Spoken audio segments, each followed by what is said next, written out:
We actually had a lot of friends that were buying in here at the time and really liked the homes in here, and we were looking to move anyway. We first met Elizabeth Walsh in March, shortly after she spent tens of thousands of dollars trying to fix the structural damage caused by a massive stucco failure. They ripped out all the drywall. I mean, the whole back of the house was gone. We were open air. The only thing separating us from the outside was a tarp. But what we didn't know then was that the Walsh home is the tip of the iceberg, one of more than 100 homes in this neighborhood built by the same builder, Taylor Morrison. Homes that, according to allegations in court filings, all have exactly the same problem. The builders in that subdivision went wrong at every single step of the process. With amenities like water slides, schools, and a much promoted sense of community, the South Jacksonville neighborhood of Bartram Springs has lured more than 1,400 families. The problem is when you realize that it's almost like a Hollywood set. Attorney Casey Ratchford has filed suit on behalf of 122 Bartram Springs homeowners. But because new home contracts don't allow homeowners to sue, all but one of those cases has since been referred to arbitration, a legal proceeding that tends to limit damages and is conducted in secret. They're basically private dispute resolution procedures as opposed to a court process, which is public.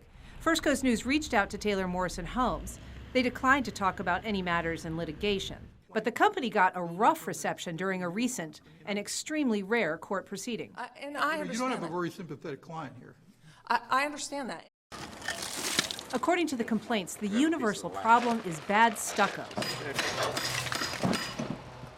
Whether applied too thin or using the wrong materials, the stucco cracks, allowing water intrusion, mold, That's the stud. and in some cases, rotting structural supports.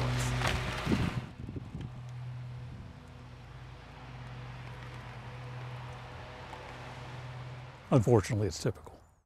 Ron Woods is a structural engineer who has personally examined dozens of homes in Bartram Springs.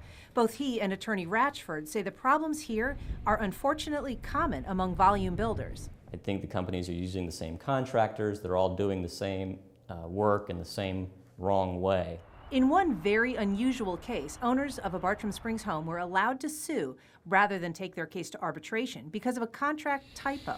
Taylor Morrison admitted negligence and agreed to pay $200,000 to fix the home. But the judge in the case also found that Taylor Morrison operated as an unlicensed contractor when it built the home and awarded an additional $1.16 million.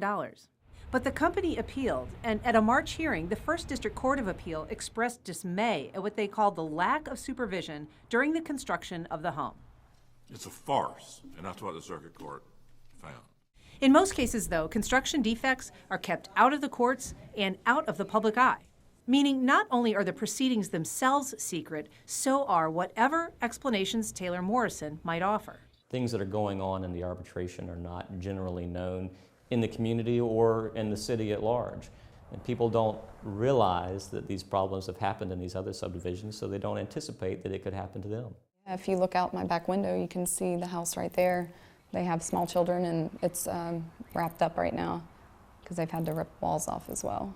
You know a lot of your neighbors, and a lot of them are having the same problems.